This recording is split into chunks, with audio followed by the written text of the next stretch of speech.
title screen begins promisingly enough. We have the motif of a moon as the main object of interest, with its rays prominently and creatively lighting up the currently selected option on the screen. Also visible is a lighthouse, which, spoilers, is fairly crucial for the plot of the game. A pleasant and moody ditty combined with a calm, relaxing night background round off the theme nicely. On that note, though, why no options menu?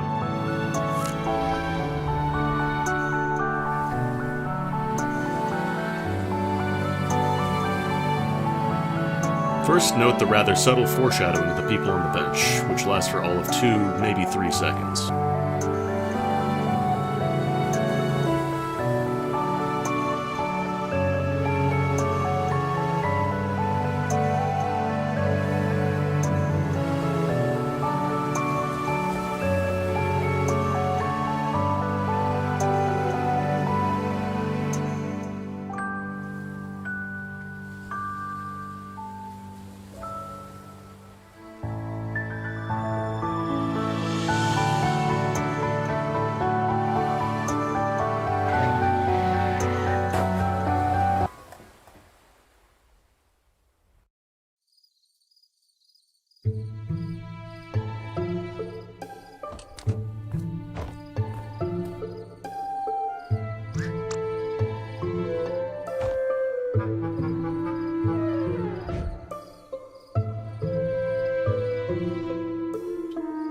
Next, note just how many words get spent on a silly argument because one doctor can't own up to his mistakes.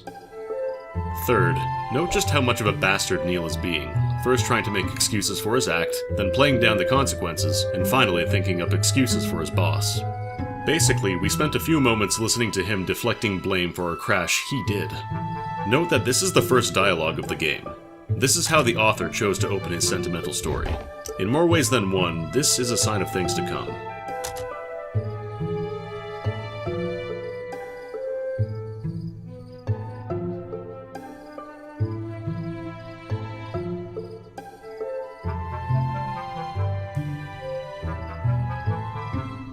These small snippets of dialogue more or less just build on the situation established here. Besides that, the author is trying hard to make Watts sound like a smart crack, but honestly it just makes him look like a jerk, given the context of him having just rammed a car on the way to a supposed patient.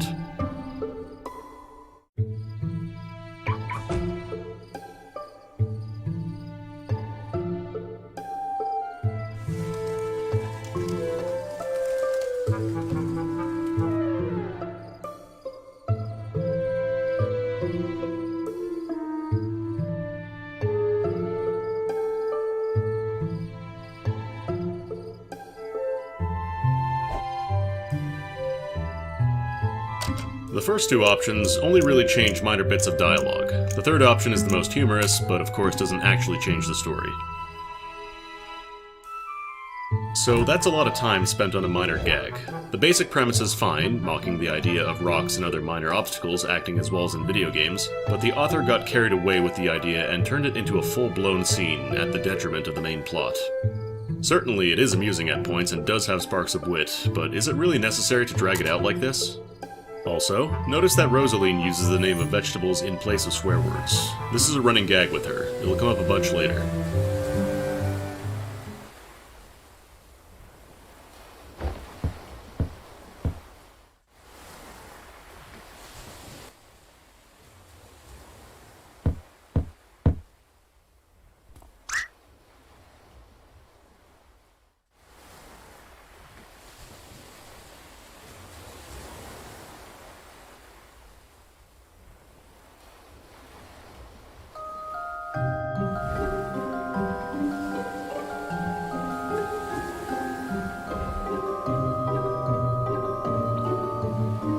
Unlike the last few times, this is actually good dialogue.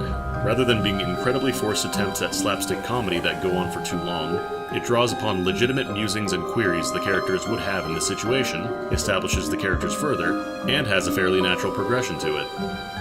However, once again note how Neil is acting quite abrasively, trying his damned best to annoy his coworker over their night shift. Perhaps this Neil guy is not a very good person.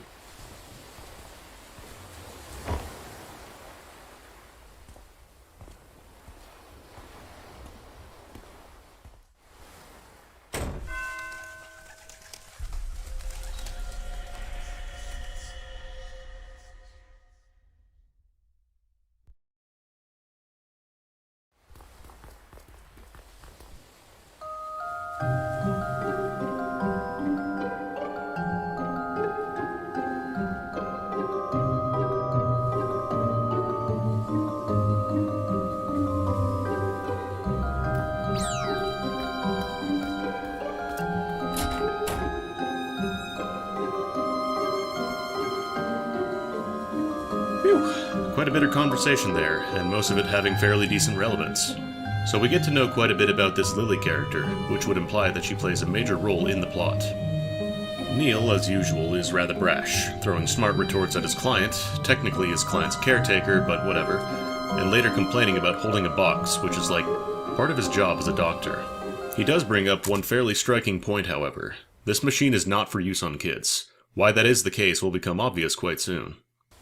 Also, these doctors are distinguished from medical doctors, which is a little silly. Technically, every doctor studies medical science.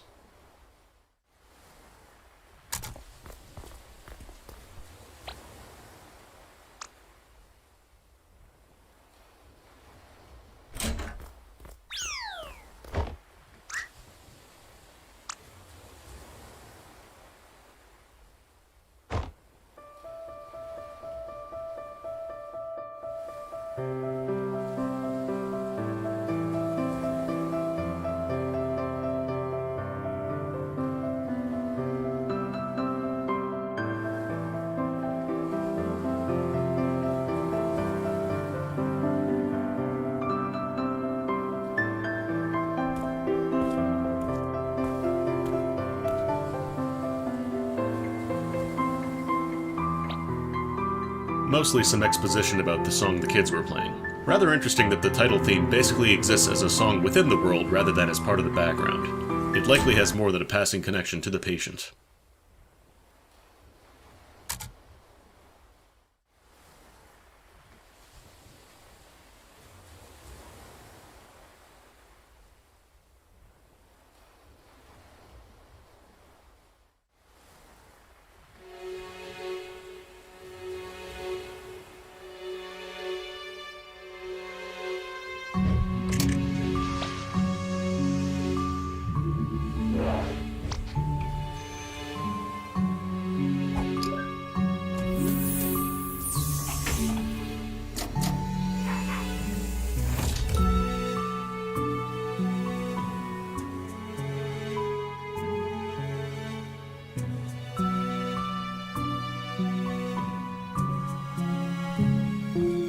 Lots of dialogue to take in here. Mostly it talks about the job of these doctors. They're wish granters of some sort who visit people just before they die. The patient here seems to have been a quiet loner kind of guy. Watts sounds quite overconfident and also rather rude, constantly interrupting Rosaline interrogating her client's caretaker. At least he does have some technical proficiency to back up the hot air. Two things of note.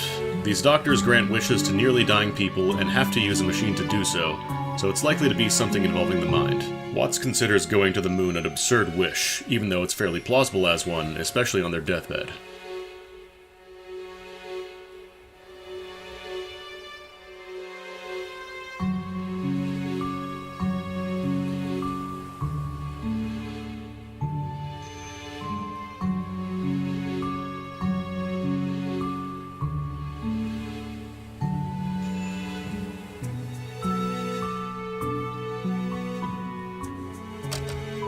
While this sounds like a great way to characterize and distinguish the two, in practice, Rosaline's take on the journey just ends up being a less humorous version of Watts's, outside of a few pieces of additional information, like Sarah and Tommy role-playing in the area outdoors at night. I'll just pick Watts and go along with it.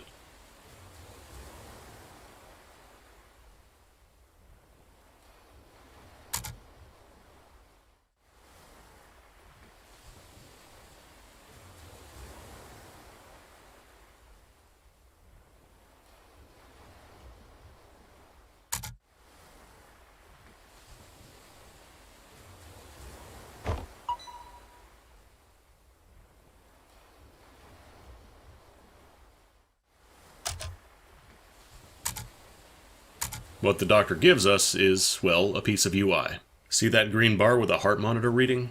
That's what his device is. It has no relevance for most of the game, and mostly exists as flavor. Oh well, better than nothing, I guess.